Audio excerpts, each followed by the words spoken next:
तो दोस्तों मैं आ चुका हूँ झीलों की नगरी भोपाल में, और यहाँ मैं इसलिए आया हूँ क्योंकि हमारे यहाँ पे सूत्रों से पता चला है कि यहाँ पे एक ऐसी गाड़ी है जो कि मॉडिफाइड है, वो भी N160 में एक ऐसी गाड़ी है जो कि बहुत ही पावरफुल और बहुत ही स्टाइलिश दिखती है। तो मैं आपको बताता हूँ कि ये गाड़ी कौन सी है।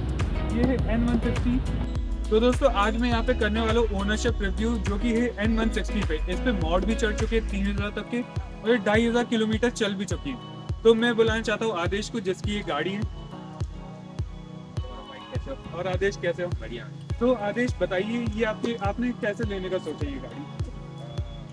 मेरा प्लान तो वही था कि बेसिक कंप्यूटर बाइक चाहिए सिटी में, तो वही प्लान्स के लिए अब मेरा था कि बचपन से पापा वगैरह की बाइक्स तो चला रखी हैं, तो एक थोड़ा सा अपग्रेड करना था। वही है, दो ऑप्शन थे, रेड में या नेकेड। तो मैंने 160 सीसी की कैटेगरी में सारी गाड़ी चला ली थी, तो बेस्ट यही लगी। मेन आपका बजट क्या था इसके लिए? एक मेरा बजट 1.5 तक था, मतलब 160 में ही आपको सबसे अच्छी चाहिए? वही 160 में ही मेरे को 1.5 160 तक बेस्ट थी। आपने इसके अलावा और कौन सी बाइकें देखी थी? बहुत सारी बाइक, जैसे मैंने NS चलाई, RS, R15, RS और KTM वगैरह चला के देखी। मैं इवन बुलेट तक भी टेस्ट राइड करा था। मेरे को कैटेगरी ऐसी चाहिए कि मेरे को कंप्यूटर चाहिए और नेकेड चाहिए। तो आदेश मेरा अगला क्वेश्चन ये है कि इसका इंजन रिफाइनरी, इसका माइलेज और आपको ये चलाने में कैसी लगती है, मतलब इसका कंफर्ट कैसा है, ये सब बताइए आप। कंफर्ट तो बहुत बढ़िया है, ऐसा स्प्लिट सीट सेटअप है इसमें। इसका 150 वेरिएंट भी आता है, जो कि मेरे परचेस करने का काफ़ी टाइम बाद शायद अभी अभी लॉन्च हुआ है, 1-2 दिन पहले। बाकी बात रहे इंजन रिफाइनरी की, तो बजाज की तरफ से नया इंजन था। एक्चुअली मेरा पल्सर NS लेने के प्लान्स नहीं थे, क्योंकि वो पुराना इंजन BS3 से वही चला आ रहा है। अभी तो शायद आ गया ना BS7, लेकिन वो पल्सर NS जो है वो डिज़ाइन चेंज नहीं करता, अपना वही ओल्ड डिज़ाइन चल रहा है, और मेरे को नए लुक्स में चाहिए थी। बाकी यही है कि रिफाइंड नया इंजन है, इसीलिए ये रिफाइंड है ज़्यादा। बाकी ये इंस्पायर्ड तो वैसे N260 से ही हुई है, N250 से हुई है, N250 और कुछ इसके फेस मॉडल्स MG वगैरह से भी इंस्पायर्ड है। हाँ, जैसे कि अपन आगे का देख सकते हैं, ये पूरा MG से इंस्पायर्ड है। हाँ, तो ईगल आई और वो सब। बाकी इंजन रिफाइनरी तो आपने बता ही दिया, कंफर्ट आपने बता दिया। माइलेज कितने का देती है? माइलेज देखो सर, निकालने वाले तो 80 का भी निकाल देते हैं, लेकिन मैं कम्यूटेटर सिटी में कभी भगाना हुआ कभी नहीं भगाना, 48 का दे रही है मेरे को, ठीक है। जो कि 160 सेगमेंट 48 मतलब सिटी में? 48 उसके जो रिकॉर्ड्स आते हैं, क्योंकि मैं सिटी से बाहर ले ही नहीं गया थी सर, तो वही है। मतलब अभी लॉन्ग राइड इसमें मुश्किल से 50 किलोमीटर के अंदर हुई है, तो हाईवे पे भी उतना वही है, 48 या 52 जाता है। बाकी 160 का तो बहुत है। ओके। तो आदेश अब आगे बढ़ते हैं, तो मैं इसके डिजिटल कंसोल के बारे में पूछना चाहता था और सस्पेंशन के बारे में पूछना चाहता था। तो इसका डिजिटल जो है वो सेमी डिजिटल है, उसका NS इंस्पायर्ड जो है अपना RPM मीटर है, बाकी डिजिटल बेस्ड है। इसमें सब शो करते हैं अपन, माइलेज से लेके ओडोमीटर से लेके सब चीज़, और मोनोशॉक सस्पेंशन है आगे पीछे। और इसका वेरिएंट बहुत आता है, ये डुअल चैनल EBS वाला वेरिएंट है, मेरा टॉप एंड आता है इसमें। इसका हाईएस्ट RPM कितना गया है? हाईएस्ट RPM भैया 11,000 RPM जाता है इसमें, और इसका टॉप एंड आता है 120 तक। 120 तक आपने कितना बढ़ाई? मैंने 115 लगाई है अभी। तो आदेश अब आप इसके एडवांटेजेस और डिसएडवांटेजेस बताइए। तो एडवांटेजेस और डिसएडवांटेजेस तो सभी गाड़ियों में ही होते हैं। बाकी अपन पहले एडवांटेजेस की बात कर लेते हैं। तो ये बेसिकली उन टारगेट ऑडियंस के लिए जिनको कम्यूटेटर चाहिए अपना सिटी में घूम, क्योंकि देखो भाई ये गाड़ी इनिशियल और मीडियम रेंज तक बहुत अच्छी है। उसके बाद अगर टॉप एंड के लिए जाते हो तो आप NS वगैरह प्रेफर कर सकते हो इसी सेगमेंट में। और एडवांटेजेस यही है कि देखो भाई आई कैचिंग तो बहुत है।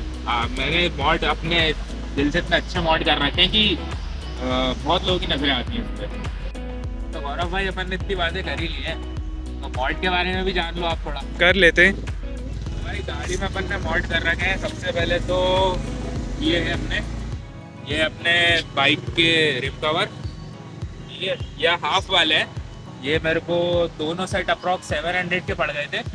तो इससे फ़ायदा होता है बाइक में कि जो जैसे आप हाई स्पीड्स पे रहते हो, तो हाई स्पीड्स पे बैलेंस बना रहता है बाइक में, इससे ये फ़ायदा मेन होता है।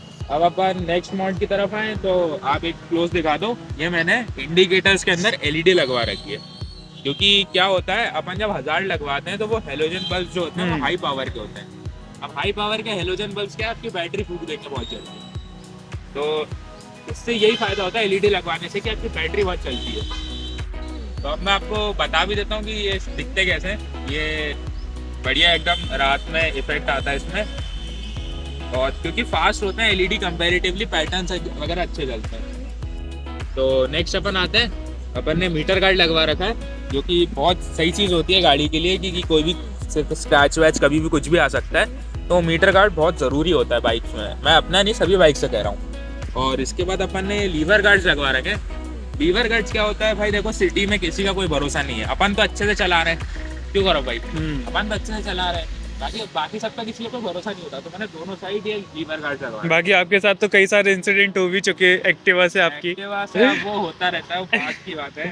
बाकी लीवर गार्ड मेरे को पड़ गए थे 300 के दोनों, और मेरे को 100 रुपीज़ का ही मीटर गार्ड पड़ गया था। और अगर ये इसकी बात करें तो व्हील की, ये मेरे को 700 के दोनों पड़ गए थे भाई। फाइनल मॉड्स में अपन ने सीट कवर लगवाया था, क्योंकि गाड़ी का जो स्टॉक सीट कवर आता है वो बहुत बेकार आता है, तो सीट कवर के साथ साथ इसमें हज़ार्ड मॉड्यूल लगा है फ्लैश एक्स का। अब फ्लैश एक्स मैंने क्यों लगवाया है, उसका मेन रीज़न ये है कि भाई मेरे को नई गाड़ी है, मेरे को वायर नहीं कटवाने अपने, तो फ्लैश एक्स होता है कपलर टू कपलर एकदम हज़ार्ड बैठ जाता है, तो उसमें आपकी वारंटी भी बची रहती है। एंड लास्टली में वही है कि भाई जो मेन बाइकर रूल होता है कि जितनी की आपकी बाइक है उसका 10% आप गियर्स में कर दो। तो हेलमेट है मेरा स्टील बेल्ट का, ये कम से कम 1.5 साल हो गया मैं इसको रेगुलरली यूज़ करता हूँ। बाकी मेरे पास ग्लव्स है, और राइडिंग जैकेट पैसा आएगा तो ज़रूर ले लेंगे। तो गौरव भाई एक लास्ट मॉड रह गया था अपना, मैंने ये लगवाया था, इसे कहते हैं शू प्रोटेक्टर। शू प्रोटेक्टर क्या होता है, जैसे अपन वाइट शूज़ चलाते हैं और इसमें ऑयल होता है, जैसे गियर शिफ्टिंग के टाइम पे वाइट शूज़ पे कभी कभार ऑयल लग जाता है, ग्रीस लग जाता है, कुछ भी लग जाता है, तो उसके लिए होता है ये मेन चीज़। बाकी इसी के साथ फ्यूचर मॉड्स भी आते रहेंगे गौरव भाई के चैनल पे, ठीक है। तो अपन आते हैं अब गाड़ी के कंसोल पे। तो इस गाड़ी का भाई ये सेमी डिजिटल ऑटोमीटर है, तो अपन स्टार्ट करते हैं। ये आरपीएम घूमता है सबसे पहले, बाकी इसको अपन स्टार्ट करके देखते हैं एक बार, देख लो भाई। ये अपनी चली है 2500 चली है, तो ये इतना फ्यूल इंडिकेशन है, गियर इंडिकेशन है, आरपीएम मीटर है, ये इंजन लाइट है, ये न्यूट्रल का है, एबीएस का, ये डुअल चैनल एबीएस है, ये साइड स्टैंड का है। और इसका आपको चालू करके प्रोजेक्टर बीम्स दिखाते हैं पहले। देखो ये है डुअल प्रोजेक्टर, ये अपना नाइट के लिए है, जब आपको नीचे का भी जलाना हो और ऊपर का भी जलाना हो। बाकी अगर अपन इसको बंद कर दें तो ये सिर्फ सिंगल प्रोजेक्शन करता है, एलईडीज हैं सारी, ठीक है। तो गौरव भाई अपन वैसे तो देखो भाई मेरी बाइक है तो मैं कमियां तो गिनाऊंगा नहीं, लेकिन तब भी मैंने इतनी चलाई है तो कुछ चीज़ें हैं जो बजाज फिक्स कर सकता है अपने इसमें। जैसे भाई N160 में सब कुछ, जितने N160 ओनर्स हैं इंडिया में, मैक्सिमम कोई दिक्कत आती है चेन की। अब भाई चेन की दिक्कत है कि आप हाई स्पीड में जाओगे तो इसकी चेन हल्की सी ढीली है, तो वो ऊपर नीचे होकर बचती है, तो वो टक टक टक टक साउंड आता है कभी कभी। अब वो बजाज जितना जल्दी फिक्स कर ले। और एक और है कि जैसे आप इसको टॉप एंड पे चलाओगे, टॉप एंड पे आप कंटिन्यूसली चलाते जाओगे, रेड लाइनर आता जाएगा, तो इसमें दिक्कत आती है कि इसकी इंजन लाइट जलने लगे। वो कोई मेजर इशू नहीं है, वो आप गाड़ी 5 मिनट खड़ी करोगे, लेकिन वो ये कि डिजिटल कंसोल में आप जैसे राइड कर रहे हो, लॉन्ग राइड कर रहे हो, तो आपको इंजन लाइट देख के इतना अच्छा नहीं लगता। बस यही है डिसएडवांटेज, बाकी गाड़ी एक नंबर है, वर्थ भाई है भाई आपका डिस्प्ले। तो गौरव भाई अब जाते जाते एग्जॉस्ट नोट भी सुनी ले, सुन लेते हैं। तो गाड़ी स्टार्ट करते हैं अपन। ये एग्जॉस्ट नोट है, स्टॉक एग्जॉस्ट है।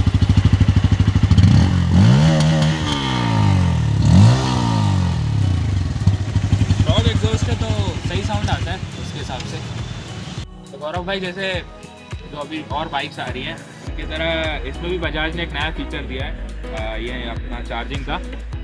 टर्बो चार्जिंग तो नहीं है, लेकिन आप लॉन्ग रूट को बेसिकली यूज़ कर सकते हैं उसको। बाकी अपन बात करें तो ये मेरा अगस्त 2023 का मॉडल है मेरा, और मेरे को 6 महीना हो गया चलाते हुए, 2500 किलोमीटर चला लिए मैंने 6 महीने में। इसका एक शोरूम प्राइस है अभी भोपाल में 1,23,000।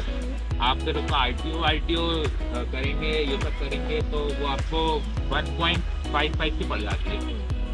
बाकी तो मॉड्स तो आपकी खुद की इच्छा, आप जितना करा सको। और अगर दूसरे मॉडलों की बात करें तो दूसरे मॉडलों की बात करें तो भाई इसका एक मॉडल और आता है जिसमें सिंगल एबीएस आता है, वो आपको 4-5 हज़ार सस्ता पड़ता है। बट मेरा यही मानना है कि अगर आप इतने पैसे लगा रहे हो तो आप डुअल चैनल एबीएस लो, क्योंकि भाई स्किल सबके पास नहीं होती राइड करने। भाई अपन ने इतनी बातें कर ही लिए, तो अब टैंक कैपेसिटी भी बता ही दीजिए। भाई टैंक कैपेसिटी इसकी है 14 लीटर का टैंक है भाई, जिसमें आपको मिनिमम टू मिनिमम 1.5 लीटर रखना ही पड़ेगा कंपनी नॉर्म्स के हिसाब से, एटलीस्ट थर्ड सर्विस तक। उसके बाद तो आपकी इच्छा है। और बाकी मेटालिक टैंक है, तो इसमें आपके जितने टूरिंग बैग्स होते हैं वो सब भी लगा सकते हो।